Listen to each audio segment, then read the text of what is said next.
Sir Modi ಅಲೆ ಇರೋದು ಅದು ಈಗ ಈ ಹೊಟ್ಟೆಗಿಟ್ಟಿಲ್ಲದೆ ಜುಟ್ಟಿಗೆ ಯಾಕೆ ಮಲಗಿವು ಅಂತಾರಲ್ಲ ಆ ಥರ 5 ಗ್ಯಾರಂಟಿ ಒಳಗೆ ಯಾವುದೆಲ್ಲ ಒಂದಾರ ಒಂದು ಮುಟ್ಟಿದೆ. ಇದೇನು ನಮ್ಮ ಸರ್ಕಾರ ಏನು 5 ಗ್ಯಾರಂಟಿ ಕೊಡ್ತಾ ಇಲ್ಲ, ವಿತೌಟ್ ಏಜೆನ್ಸಿ ಕೊಡ್ತಾ ಇದೆ.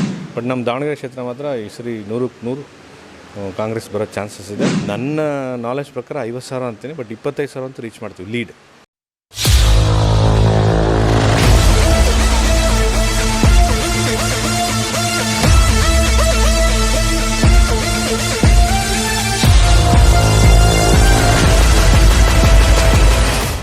ಬೆಳವಣಿಗೆ ಅನ್ನೋದಕ್ಕಿಂತ ಇದೊಂದು ವೇವೇ ಹೊರಟಿದೆ, ಒಂಥರ ಬಿರುಗಾಳಿ ಟೈಪು.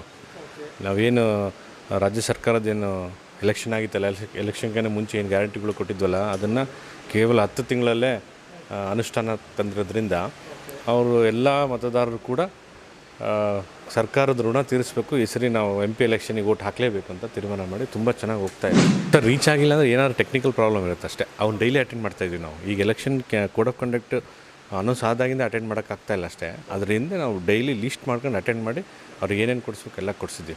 ಟೆಕ್ನಿಕಲ್ ಪ್ರಾಬ್ಲಮ್ ಇರುತ್ತೆ, ಇಲ್ಲ ಒಬ್ಬರು 2 ಕಡೆ ಅಪ್ಲೋಡ್ ಮಾಡಿರ್ತಾರೆ, KYC ಆಗಿರಲ್ಲ, ಇವಷ್ಟೇ ಬಂದಿಲ್ಲ. 5 ಗ್ಯಾರಂಟಿ ಒಳಗೆ ಯಾವುದೆಲ್ಲ ಒಂದಾರ ಒಂದು ಮುಟ್ಟಿದೆ. ಇದು ನಮ್ಮ ಎಲ್ಲದಕ್ಕಿಂತ ಈ ಗ್ಯಾರಂಟಿ ಎಲ್ಲದೂ ಒಂದು ಕಡೆಗಿರಲಿ, ಒಂದು ಕಡೆಗಿಟ್ಟು ನಾವು ಈ ಸರಿ ನಮಗೆ ಕ್ಯಾಂಡಿಡೇಟ್ ತುಂಬ ಚೆನ್ನಾಗಿದ್ದಾರೆ. Is A best candidate. ಅವರು ಸೋಷಿಯಲ್ ಸರ್ವಿಸಲ್ಲಿ ಮುಂಚೆನೂ ಇನ್ವಾಲ್ವ್ ಇದ್ದಾರೆ. ಆಮೇಲೆ 25 ವರ್ಷದಿಂದ ಅವ್ರ ಫ್ಯಾಮಿಲಿ ಎಲೆಕ್ಷನ್ಸ್ ಮಾಡ್ಕೊತ ಬಂದಿದ್ದಾರೆ. ಅವರು ಎಲೆಕ್ಷನ್ಸ್ ನಿಲ್ಲದೇ ಇದ್ದರೂ ಕೂಡ ಅವ್ರದ್ದು ಹೆಲ್ತ್ ಕ್ಯಾಂಪ್ ಇರ್ಬೋದು, ಬ್ಲಡ್ ಡೊನೇಷನ್ ಕ್ಯಾಂಪ್ ಇರ್ಬೋದು, ಅವ್ರೇನು ಫ್ರೀ ಡಯಾಲಿಸಿಸ್ ಮಾಡ್ತಾಯಿದ್ದಾರೆ, ಅವ್ರದ್ದು ವಿಷನ್ನು, ಅವ್ರ ಸಮಾಧಾನ, ಅವ್ರ ಮಾತು, ಬಂದವರಿಗೆಲ್ಲ ಮಾತಾಡಿಸೋ ರೀತಿ, ಅದು ತುಂಬ ಇಷ್ಟಪಡ್ತಾ ಇದ್ದಾರೆ ಜನ. ಅದು ಒಂದು ಚೇಂಜಸ್ ಇದೆ. ಸರ್ ಮೋದಿ ಅಲೆ ಇರೋದು ಅದು ಈಗ ಈ ಹೊಟ್ಟೆಗಿಟ್ಟಿಲ್ಲದೆ ಜುಟ್ಟಿಗೆ ಯಾಕೆ ಮಲಗಿವು ಅಂತಾರಲ್ಲ ಆ ಥರ ಆಗಿದೆ. ಇಲ್ಲಿ ನಮಗೇನು ಸಿಗ್ತಾಯಿಲ್ಲ. ಇಲ್ಲಿ ಏನು ಸಿಗುತ್ತೆ ಅದನ್ನು ನೋಡಿ ಓಟ್ ಹಾಕೊಂಡು ಫಸ್ಟ್ ನಮ್ಮ ಮನೆ ಗಟ್ಟಿ ಮಾಡ್ಕೊಂಡು, ನಮ್ಮ ಹೊಟ್ಟೆ ಗಟ್ಟಿ ಮಾಡ್ಕೊಂಡು, ನಮ್ಮ ಪರಿಹಾರ ನಮಗೆ ಸಿಗೋದು, ನಾವು ಊಟ ಮಾಡಿ ನಾವು ಗಟ್ಟಿದ್ರೆ ತಾನೇ ನಾವು ಮುಂದೆ ನೋಡೋದು ಅಂತ ಅದೊಂದು ತೀರ್ಮಾನಕ್ಕೆ ಬರ್ತಾ ಇದ್ದಾರಲ್ಲ ಜನ. ಸೊ ಫಸ್ಟ್ ನಾವು ಇಲ್ಲಿ ನೋಡ್ಕೊಂಡು ಆಮೇಲೆ ದೇಶ ನೋಡೋಣ ಅಂತ ಒಂದು ಸ್ವಲ್ಪ ಜನ ಚೇಂಜ್ ಆಗಿದ್ದಾರೆ. ಯಾಕಂದರೆ ಅವರೇನು ಹೇಳಿದ್ದೆ ಯಾವುದೂ ಕೊಟ್ಟಿಲ್ಲ. ಅವ್ರು ಬರೀ ದೊಡ್ಡ ದೊಡ್ಡ ವಿಷನ್ನು. ಈಗ ಒಂದು ಸಿಂಪಲ್, ಯಾರು ಸಾಲ ತೀರಿಸಿದವರು? ಅಂಬಾನಿ, ಅದಾನಿ ಸಾಲ ತೀರಿಸಿದ್ರು. ಅದೇ ರೈತರ ಸಾಲ ತೀರಿಸ್ಬೋದಾಗಿತ್ತಲ್ಲ.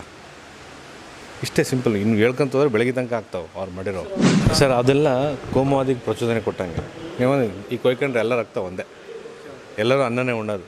ಅದರಿಂದ ಏನು ಬರ್ತೈತೆ ಜನನ ಈಗ BJP ಸರ್ಕಾರ ಬರೋಕ್ಕಿಂತ ಮುಂಚೆ ಇತ್ತ ಏನಿರಲಿಲ್ಲ. ಎಲ್ಲ ಶಾಂತ ರೀತಿಯಲ್ಲಿ ಅವ್ರವ್ರ ಮನೆ ದುಡಿಮೆ ಮಾಡ್ಕೊಂಡು ಗೌರ್ಮೆಂಟ್ ಫೆಸಿಲಿಟಿ ಇರ್ತಿತ್ತು. ಅವ್ರ ಮನೆಗೆ ದುಡ್ಕೊಂಡು ಅವ್ರ ಮನೆಗೆ ಊಟ ಮಾಡ್ಕೊಂಡು ಆರಾಮಾಗಿದ್ದರು. ಇದರಲ್ಲಿ ಈ 9 ವರ್ಷದಿಂದ ಸ್ಟಾರ್ಟ್ ಆಗಿರೋದು ಇವೆಲ್ಲ. ಅವರೆಲ್ಲ ಮಾಡಿದ್ದು ಕೋಮದ ಹುಟ್ಟಾಕಿದ್ದಾರೆ ಅಷ್ಟೇ. ಬೆಲೆ ಏರಿಕೆ ಬಗ್ಗೆ ಮಾತಾಡಲಿ.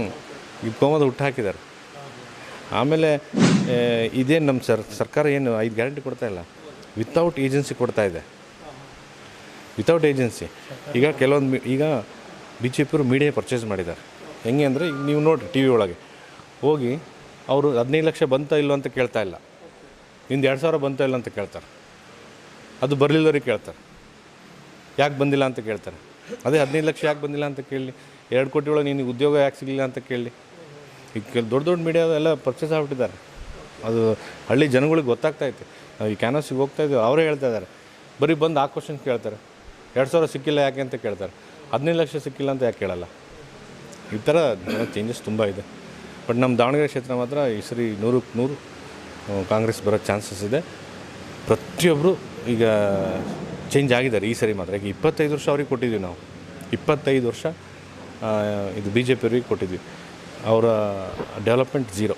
ಅವ್ರು ಸ್ವಂತಕ್ಕೆ ಮಾಡ್ಕೊಂಡ್ರು. ಅವ್ರ ಸ್ವಂತದ ಫ್ಯಾಕ್ಟ್ರಿ ಆಯಿತು, ಅವ್ರ ಸ್ವಂತದ್ದು ಉಪಯೋಗ ಆಯಿತು. ಬಿಟ್ಟರೆ ಅವ್ರೇನು ಡೊನೇಷನ್ ಏನಿಲ್ಲ ಯಾವ ತಾಲೂಕಿಗೂ ಬಿಗರ್ ಡೊನೇಷನ್. ನನಗೆ ಮಾಹಿತಿ ಇಲ್ಲ ಸರ್ ಅಷ್ಟೊಂದು. ಜಗಳೂರಲ್ಲಿ ನನಗೆ ಅಷ್ಟೊಂದು ಮಾಹಿತಿ ಸಿಗೋಲ್ಲ. ಯಾಕಂದ್ರೆ ನಾವು ಸ್ಪೆಷಲಿ ಬೆಳಗ್ಗೆಯಿಂದ ರಾತ್ರಿ ತನಕ ನನ್ನ ಕಾನ್ಸ್ಟಿಟ್ಯೂನ್ಸಿ, ನನ್ನ ಅಸೆಂಬ್ಲಿ ಇಲ್ಲೇ ಇರ್ತೀನಿ. ನಾನು ಬೇರೆ ತಾಲೂಕಿನ ತಲೆ ಕೆಡ್ಸ್ಕೊಂಡು. ನನ್ನ ನಾಲೆಜ್ ಪ್ರಕಾರ 50,000 ಅಂತೀನಿ, ಬಟ್ 25,000 ಅಂತೂ ರೀಚ್ ಮಾಡ್ತೀವಿ ಲೀಡ್. ಬಟ್ ಇಲ್ಲಿ ನಮಗೆ ಲೋಕಲ್ ಏನು ಮುಟ್ಟಿಲ್ಲಲ್ಲ. ನಮ್ಮ ಡಿಸ್ಟಿಕ್ಕಿಗೆ ಏನೈತಿ? ಏನಿಲ್ಲ.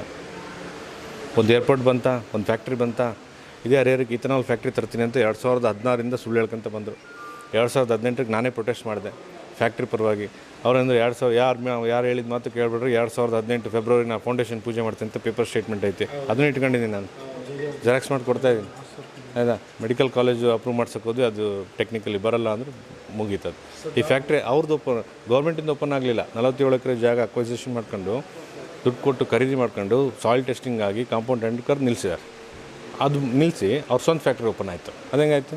ಸಬ್ಸಿಡಿ ಒಳಗೆ 50 ಕೋಟಿ ಸಬ್ಸಿಡಿ ತಗೊಂಡಾರ. ಪ್ರತಿಯೊಬ್ಬರು ಮತದಾನ ಮಾಡಿರಿ. ಇದು ಬೇರೆಯವ್ರ ಎಲೆಕ್ಷನ್, ನಿಮ್ಮ ಎಲೆಕ್ಷನ್ ಅಲ್ಲ, ಇದು ದೇಶದ ಎಲೆಕ್ಷನ್ನು. ನಾವು ಉಳ್ಕೋಬೇಕಾಗಿರೋಕ್ಕೆ, ನಾವು ಅಸ್ತಿತ್ವ ಕಾಪಾಡ್ಕೋಬೇಕಾಗಿದೆ. ಇದು ಪ್ರತಿಯೊಬ್ಬರು ದಯವಿಟ್ಟು ವೋಟ್ ಮಾಡಿರಿ. ಆಮೇಲೆ 4 ಗಂಟೆ ತನಕ 3 ಗಂಟೆ ತನಕ ಗಾಡಿ ಇಲ್ಲ ಅದು ಇದು ವೆಯ್ಟ್ ಮಾಡಿಬಿಡ್ರಿ. 7 ಗಂಟೆಗೆ ಹೋಗಿ ಏನಾಗಲ್ಲ, 1 ರಿಂದ 2 ತಾಸು ಕ್ಯೂ ನಿಂತರೂ ಚಿಂತೆ ಇಲ್ಲ. ಫಸ್ಟ್ ನೀವು ವೋಟ್ ಮಾಡಿ ಆಮೇಲೆ ನೀವು ಬೇರೆ ಊಟ ಹಾಕ್ಸ್ರಿ. ಅದೊಂದು ದಯವಿಟ್ಟು ನಾನು ಕಳ್ಕಳಿಂದ ಕೇಳ್ಕೊಳ್ತೀನಿ. ಸರ್, ಮೇಡಮ್ ಅವರು ಶ್ರೀಶಕ್ತಿ ಅವ್ರು ಏನು ಡೈಲಿ ಸರ್ವಿಸ್ ಮಾಡ್ತಾ ಇದ್ದಾರಲ್ಲ, ಯಾರೇ ಮನೆ ಮುಂದೆ ಹೋದರೂ ಈಗ ಲೋಕಲಲ್ಲಿ ಮೇಜರ್ ಬರೋದೇನು ಸರ್, ಹಾಸ್ಪಿಟ್ಲು ಬಡವರಿಗೆ ಯಾರೇ ಹೋದರೂ ಕೂಡ ಅವ್ರ ಕೈಯಲ್ಲಿ ಎಷ್ಟಾಗುತ್ತೋ ಅಷ್ಟು ಹೆಲ್ಪ್ ಮಾಡ್ತಾಯಿದ್ದಾರೆ. ಮೊನ್ನೆ 1,30,000 ಡಿಸ್ಕೌಂಟ್ ಕೊಟ್ಟಿದ್ದಾರೆ ಒಬ್ಬ ಬಡವ ಪೇಷಂಟಿಗೆ. ಇವತ್ತು ಬೆಳಗ್ಗೆ 4,000 ಕೊಟ್ಟಿದ್ದಾರೆ. ಈ ಥರ ನಮ್ಮದೊಂದೇ ತಾಲೂಕಿನ ಎಲ್ಲ ತಾಲೂಕಿನವ್ರಿಗೂ ಬಿಡ್ತಾಯಿದ್ದಾರೆ. ಮೇನ್ ಕೇಳೋದೇ ಅಲ್ಲಿ ನಮ್ಮ ಹೆಲ್ತ್ ಆಯಿತಾ. ಅದಕ್ಕೆ ಬ್ಲಡ್ ಡೊನೇಷನ್ ಕ್ಯಾಂಪ್ ಮಾಡಿ 5,555 ಬಾಟಲ್ಸ್ ರೀಚ್ ಮಾಡಬೇಕು ಅಂತ ಇಡೀ ಡಿಸ್ಟಿಕ್ಕೆಲ್ಲ ಬ್ಲಡ್ ಡೊನೇಷನ್ ಮಾಡಿಕೊಂಡು, ನಾನು ಹರಿಹರದಲ್ಲಿ ಡಿಸ್ಟಿಕ್ಕಲ್ಲಿ ಹೈಯೆಸ್ಟ್ 135 ಜನ ನಾವು ಬ್ಲಡ್ ಡೊನೇಷನ್ ಮಾಡಿದ್ವಿ ಮಲ್ಲಿಕಾರ್ಜುನ್ ಬರ್ತಡೇಗೆ. ಸೊ ಅದನ್ನೆಲ್ಲ ಸ್ಟೋರ್ ಮಾಡ್ಕೊಂಡು ಬೇರೆಯವ್ರಿಗೆ ಡಿಸ್ಟ್ರಿಬ್ಯೂಷನ್ ಮಾಡಿ ತುಂಬ ಹೆಲ್ಪ್ ಆಗ್ತಾಯಿದೆ. ಆಮೇಲೆ ಪ್ರತಿ ಹಳ್ಳಿ ಪಂಚಾಯತಿಯವರು ಅವ್ರು ಹೆಲ್ತ್ ಕ್ಯಾಂಪ್ ಮಾಡ್ತಾಯಿದ್ದಾರೆ. ಲೇಡೀಸಿಗೆ ಸ್ತನ ಕ್ಯಾನ್ಸರ್ ಇರ್ಬೋದು, ಮಕ್ಕಳಿಗಿರ್ಬೋದು, ಸಿಜರಿನು, ಅದ್ರಾಗೆಲ್ಲ ರಿಯಾಯಿತಿ ಕೊಟ್ಕೊಂಡು ಮಾಡ್ತಾಯಿದ್ದಾರೆ. ಆಮೇಲೆ ಒಂದು ನಿಮಿಷ, ಫ್ರೀ ಡಯಾಲಿಸಿಸ್ಸು ನನಗೆ ತಿಳಿದ ಮಟ್ಟಿಗೆ ಇಂಡಿಯಾದಲ್ಲಿ ಯಾರು ಮಾಡ್ತಾಯಿದ್ದಾರೆ? ರಾಜ್ಯ ಬಿಟ್ಬಿಡ್ರಿ, ಡಿಸ್ಟಿಕ್ ಬಿಟ್ಬಿಡ್ರಿ, ಇಂಡಿಯಾದಲ್ಲಿ ಯಾರು ಮಾಡ್ತಾಯಿದ್ದಾರೆ? ಯಾರೂ ಮಾಡ್ತಿಲ್ಲ. ಆಯಿತು, ಮೊನ್ನೆ ಲಾಸ್ಟ್ ಟೈಮ್ ಕರೋನಾದಾಗೆ 6 ಕೋಟಿ ಖರ್ಚು ಮಾಡಿ ಇದು ಇಂಜೆಕ್ಷನ್ ಕೊಡಿಸಿದ್ರು. ಇದು ಯಾವುದು ಇತ್ತಲ್ಲ ಕರೋನಾ ಇಂಜೆಕ್ಷನ್ಸ್, ಯಾರು ಮಾಡಿದ್ರ? ವ್ಯಾಕ್ಸಿನೇಷನ್ ಯಾರು ಮಾಡಿದ್ರ? ಯಾರು ಮಾಡಿಲ್ಲ. ಆಮೇಲೆ ಸ್ವಂತ ದುಡ್ಡೊಳಗೆ ಅದು ಗೌರ್ಮೆಂಟಿಂದ ಬರೋಕ್ಕಿಂತ ಮುಂಚೆ ಅವ್ರು ಪ್ರೈವೇಟ್ ಒಳಗೆ ತರಿಸಿ ಇಡೀ ದಾವಣಗೆರೆ ಎಲ್ಲರಿಗೂ ಕೊಟ್ಟು 6 ಕೋಟಿ ಖರ್ಚು ಮಾಡಿ. ಸೊ ಅದೆಲ್ಲ ಜನ ಏನಾಗ್ತದೆ ಮರ್ತಿರ್ತಾರೆ. ಅದನ್ನು ನಾವೀಗ ನೆನ್ಪು ಮಾಡ್ತಾಯಿದ್ದೀವಿ ಅಷ್ಟೇ. ನೆನ್ಪು ಮಾಡಿ ಅದನ್ನು ರಿವೋಕ್ ಮಾಡ್ತಾಯಿದ್ದೀವಿ. ಸರ್, ಏನು 25,000 ನಾನು ಮಿನಿಮಮ್ ಕೊಡಲಿಕ್ಕೆ ನಾವು ಎಲ್ಲ ಥರದ ಪ್ರಯತ್ನ ನಡೆಸಿದ್ದೀವಿ. ಬೂತ್ ವೈಸ್ ನಾವು ಇದನ್ನು MLA ಎಲೆಕ್ಷನ್ ಅಂತ ಮಾಡ್ತಿಲ್ಲ, MP ಎಲೆಕ್ಷನ್ ಅಂತ ಮಾಡ್ತಾಯಿಲ್ಲ, ವಾರ್ಡ್ ಎಲೆಕ್ಷನ್ ಅಂತ ಮಾಡ್ತಾಯಿಲ್ಲ, ಇದು ಬೂತ್ ಎಲೆಕ್ಷನ್ ಅಂತ ಮಾಡ್ತಾಯಿದ್ದೀವಿ. ದೇಶ ಬಿಟ್ಟರೆ ಬೂತ್ ಎಲೆಕ್ಷನ್ ಇಲ್ಲ. 25 ವರ್ಷ ನೀವು ಈಗ 9 ವರ್ಷ ಮೋದಿ ಸರ್ಕಾರಕ್ಕೆ ಕೊಟ್ಟು ಏನೇನು ಮಾಡಿದ್ದೀರ ಅಂತ ನೋಡಿದರೆ ಅದು ಯಾವತ್ತೂ ಬಡವ್ರ ಪರ ಸರ್ಕಾರ ಅಲ್ಲ. ಯಾವತ್ತೂ ಅಂಥ ಒಳ್ಳೆ ಕೆಲಸ ಯಾರು ನೆನೆಸ್ಕೊಳ್ಳೋ ಕೆಲಸ ಅಂತ ಮಾಡಿಲ್ಲ. ಏನು ಬರೀ ದೇವಸ್ಥಾನ ಕಟ್ಟಿದೆ, ಆರ್ಟಿಕಲ್ 317 ಮಾಡಿದೆ, ಇದರಲ್ಲೇ ಅವರ ಹೋದ್ಸರಿ ಪುಲ್ವಾಮ ಮಾಡಿದ್ರೆ ಈ ಸರಿ ಏನೂ ಸಿಕ್ಕಿಲ್ಲ ಸದ್ಯ ಅವ್ರಿಗೆ, ಆಯಿತಾ. ಇದು ಬಿಟ್ಟರೆ ಇನ್ನೇನೂ ಇಲ್ಲ. ಈಗ ನೀವು ಹಿಂದೆ ನೋಡಿರಿ, 70 ವರ್ಷ ಕಾಂಗ್ರೆಸ್ ಸರ್ಕಾರ ಏನೇನು ಮಾಡ್ಕೊಂತ ಬಂದಿತ್ತು. ಈಗ 1947 ಯಾವ ಥರ ದೇಶ ಕೈಗೆ ಸಿಕ್ಕಿತ್ತು, ಎಷ್ಟು ಹಳ್ಳಿಗೆ ಕರೆಂಟ್ ಇತ್ತು, ಎಷ್ಟು ಹಳ್ಳಿಗೆ ಟೆಲಿಫೋನ್ ಇದ್ದು, ಎಷ್ಟು ಹಳ್ಳಿಗೆ ರಸ್ತೆ ಇದ್ದು, ಎಷ್ಟು ಇರಿಗೇಷನ್ ವ್ಯವಸ್ಥೆಗಳಿದ್ದು. ಅದೇ 2013 ಅವ್ರೇನು ಕಿತ್ಕೊಂಡ್ರಲ್ಲ, ಅಲ್ಲಿ ತನಕ ಎಷ್ಟು ಡೆವಲಪ್ಮೆಂಟ್ ಆಗಿತ್ತು. ಈಗ 70 ವರ್ಷ ಅಂತಲ್ಲಪ್ಪ, ಈಗ 10 ವರ್ಷ ಹೆಚ್ಚು ಕಮ್ಮಿ ಇರೋದು, ಆಯಿತಾ. 70 ವರ್ಷ 10 ವರ್ಷ. ಸೊ ಅದ್ರ ಪರ್ಸೆಂಟೇಜ್ ತೆಗೆದು ನೋಡಿರಿ, ಅವ್ರು 0 ಐತಿ. ಕಾಂಗ್ರೆಸ್ ಮಾಡಿರೋದಕ್ಕೂ ಅವ್ರು ಮಾಡಿರೋದಕ್ಕೂ 0 ಐತಿ.